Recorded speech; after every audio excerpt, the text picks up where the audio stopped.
आप देख रहे हैं सी न्यूज और वक्त हो चुका है न्यूज बुलेटिन का। इसमें हम बात करेंगे कि कहां दबंगों ने किया असहाय विकलांग व्यक्ति की जमीन पर कब्जा और क्यों एक मां ने ही अपनी बच्ची की हत्या। और भी खबरों को जानेंगे विस्तार से इस वक्त की न्यूज बुलेटिन में। गया मोहनपुर एरकी के निवासी पीड़ित दिव्यांग व्यक्ति मोहन प्रसाद की निजी एवं परमाना जमीन पर कई वर्षों से वहां के स्थानीय दबंगों ने जबरन कब्जा कर रखा है। मोहन ने लोक शिकायत व भूमि सुधार उपसमाहर्ता और अन्य विभागों से भी जीत हासिल की। तत्पश्चात अंचलाधिकारी को ये निर्देश हुआ कि पीड़ित को सिर्फ जमीन पर कब्जा कराए है, लेकिन बीते कई वर्षों से अब तक पीड़ित को उनकी जमीन पर कब्जा नहीं कराया गया है। पीड़ित जब भी अंचलाधिकारी से इस बाबत पूछते तो उनका साफ जवाब यही होता कि पुलिस बल नहीं मिला। इसी संदर्भ में उन्होंने अपनी शिकायत national human rights and public welfare trust की जनसंपर्क अधिकारी शिष्या वर्धन से की और आज संस्था की ओर से एक शिष्टमंडल आयुक्त मगध प्रमंडल से मुलाकात करने पहुंची। शिष्या वर्धन ने बताया कि इस पूरे मामले को लेकर बिहार सरकार के मुख्यमंत्री उच्च स्तरीय अधिकारियों और आयोग तक भेजी जा चुकी है। हम आशा करते हैं कि पीड़ित दिव्यांग व्यक्ति मोहन प्रसाद को जल्द ही इंसाफ मिलेगा। क्या मामला है आपका? जमीन हमारा जोत लिया है तोता यादव 5 भाई मिलके, जिसका पिता शनिचर यादव है। कहाँ जमीन है आपका? निरानी मोजे 2 बीघा टोला में पड़ता है। अच्छा, और आपका घर कहाँ हुआ? एरकी।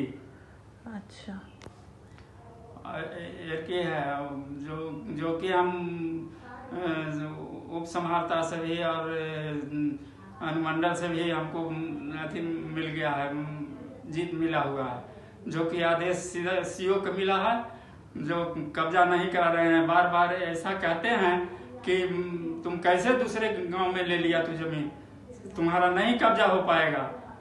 और इस तरह से मिली भगत हो करके और जा करके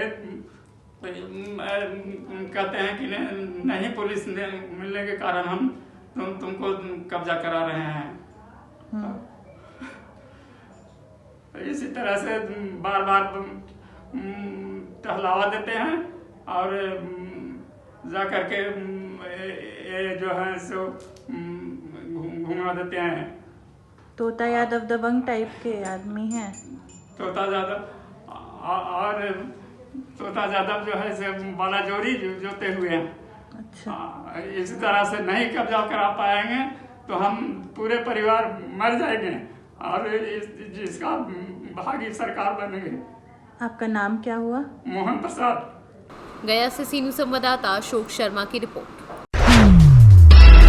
ललितपुर जिले के प्रसिद्ध तीर्थ स्थलों में से एक झूमरनाथ धाम मंदिर पर सेन समाज द्वारा एक बैठक का आयोजन किया गया, जिसमें शिक्षक जिलाध्यक्ष लखनलाल आर्य ने कहा कि आने वाली पीढ़ी को सुशिक्षित और संस्कार बनाएं, क्योंकि युवा पीढ़ी ही देश और समाज की धरोहर है। साथ ही कहा कि अपने बच्चों में भी सभी वैदिक संस्कारों का समावेश करते हुए उनके भविष्य को संवारें। इस मौके पर भारी संख्या में आसपास के सेन समाज के लोग उपस्थित रहे। ललितपुर से सी न्यूज संवाददाता जितेंद्र यादव की रिपोर्ट। मिर्जापुर के अरोरा नगर पालिका क्षेत्र के 2 वार्ड मल्लाही टोला व पटवा टोला में आज विद्युत विभाग के कर्मचारियों ने चेकिंग अभियान चलाया, जहां विद्युत बकायेदारों के घर का कनेक्शन काटा और कुछ कनेक्शन धारियों ने बकाया राशि जमा की। मिर्जापुर से सी न्यूज संवाददाता अनिल केशरी की रिपोर्ट। छत्तीसगढ़ राज्य के विजयपुर इलाके में शनिवार को हुए एक नक्सली हमले में 22 जवान मारे गए और 30 से अधिक गंभीर रूप से घायल हैं। शहीद जवान के लिए आज शाम 6 बजे नवरंगपुर जिले के कोसा गुमुड़ा ब्लॉक के कोडिंगा गांव में एक कैंडल जुलूस निकाला गया। इसमें कोडिंगा गांव के युवाओं और कोडिंग पुलिस प्रमुख ने भाग लिया था। तो 3 तारीख दिन और दंतेवाड़ार छत्तीसगढ़ दंतेवाड़े नक्सल हमलार आमर वीर जवान शहीद होती से परिवार को श्रद्धांजलि अर्पण करने आम कोडिंगावासी कोडिंगा युव समाज कोडिंगा अंचल समस्त जनसाधारण एवं समस्त व्यावसायिक बंधु मैंने जो शहीद हो जाइए आम वीर जवान से परिवार को श्रद्धांजलि देवा निमंते आज गोटे कैंडल शोभा यात्रा धन्यवाद। गत 3 दिन है देश में एक दुखर विषय जे जो जवान माने देशवासी सुरक्षा निजर परिवार निजर समाज निजक भूली आम भारतीय मान को सुरक्षा दे आसचंती से वीर जवान माने गत दिन आमर जो छत्तीसगढ़ राज्यर बस्तर जिला बीजापुर और सुकमा अंचल रे ये देशवासी शहीद हो जाइछन्ति। ये जो नक्सल माने आमर जो जवान माननकु शहीद कर देइछन्ति से जो शहीद परिवार को समर्थन जनाई आज आम कोडिंगार युव समाज कोडिंगावासी सारा भारतवासी तांको श्रद्धांजलि जनाइबापी आजिकार आमर कोडिंगार युव बंधु माने एक कैंडल शोभा यात्रा करथिले जोटी की से शहीद परिवार पछरे समग्र भारतवर्ष अच्छी समस्त भारतीय माने अच्छु आउ तांको संवेदना जनाइबापी आमर अंतरात्मा आज भी कांदुची से परिवार प्रति आज से मुहूर्त देखिए आमर। उड़ीसा से सी न्यूज संवाददाता नूर अहमद की रिपोर्ट। रायबरेली जिले में रिश्तों को शर्मसार करने वाला एक मामला सामने आया है, जहां पर एक कलयुगी मां ने गैर मर्द से चल रहे प्रेम प्रसंग के चलते प्रेमी संग मिलकर अपनी 5 वर्षीय मासूम बच्ची को मौत के घाट उतार दिया। घटना को छुपाने के लिए बच्ची के शव को कुएं में फेंककर बेखौफ अपने प्रेमी के घर जाने लगी, जहां बच्ची के लापता होने की तहरीर मिलने पर पुलिस ने मामले पर संज्ञान लिया और तत्परता दिखाते हुए मासूम आरुषि की तलाश करना शुरू कर दिया। जहां ग्रामीणों की सूचना पर मौके पर पहुंची पुलिस ने खेत में झाड़ियों के बीच बने एक कुएं से मासूम बच्ची का शव बरामद किया है। वहीं पुलिस की कलयुगी मां और उसके प्रेमी से पूछताछ पर पूरा घटनाक्रम कबूल कर लिया है। मामला दलमऊ थाना क्षेत्र के बलभद्रपुर गांव का है। सर क्या घटना हुई है? ये एक रेनू नाम की महिला है जो कि अपने मायके गई हुई थी। 31 तारीख को उसे अपने ससुराल वापस आना था। ससुराल वो वापस ना आकर अपने प्रेमी जिसका कि नाम सचिन है उसके घर चली गई और वहाँ पे वो उसके साथ 2 दिनों तक रही। वहाँ पे उसकी बेटी भी साथ में रह रही थी जिसकी उम्र लगभग 5 वर्ष है।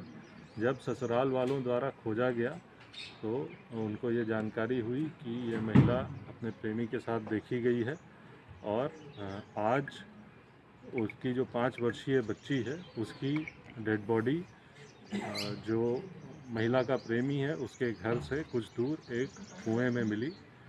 जब महिला और उसके प्रेमी को पूछताछ के लिए लाया गया तो पूछताछ में उन्होंने पूरी घटना बताई।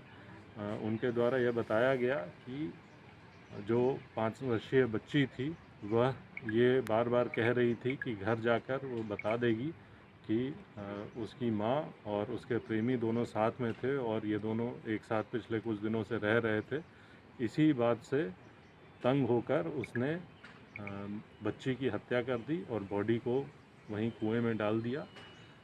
जो मृतका बच्ची है उसके दादाजी के तहरीर पे थाना डलमऊ में वो महिला यानी मृतका की मां और उसके प्रेमी के विरुद्ध मुकदमा पंजीकृत किया जा रहा है। बॉडी को पोस्टमार्टम हेतु भेज दिया गया है। इस घटना को कारित करने के बाद वो महिला और उसका प्रेमी दोनों कुछ दिन रायबरेली चले गए थे। वहाँ वो घूमते रहे और जब आत्मग्लानि हुई तो महिला के प्रेमी ने जहर खाने का प्रयास किया, जिसके पश्चात उसे हॉस्पिटल में एडमिट कराया गया और फिर वहाँ से वो डिस्चार्ज होके आया। अभी पूछताछ पर इसने ये पूरी घटनाक्रम बताई है। तहरीर के आधार पर मुकदमा पंजीकृत करते हुए अग्रिम विधिक कार्रवाई की जा रही है। दोनों को हिरासत में ले लिया गया है। रायबरेली से सी न्यूज संवाददाता कमाल अहमद की रिपोर्ट। इस न्यूज बुलेटिन में फिलहाल इतना ही। देश दुनिया की बाकी खबरों के लिए देखते रहिए सी न्यूज भारत।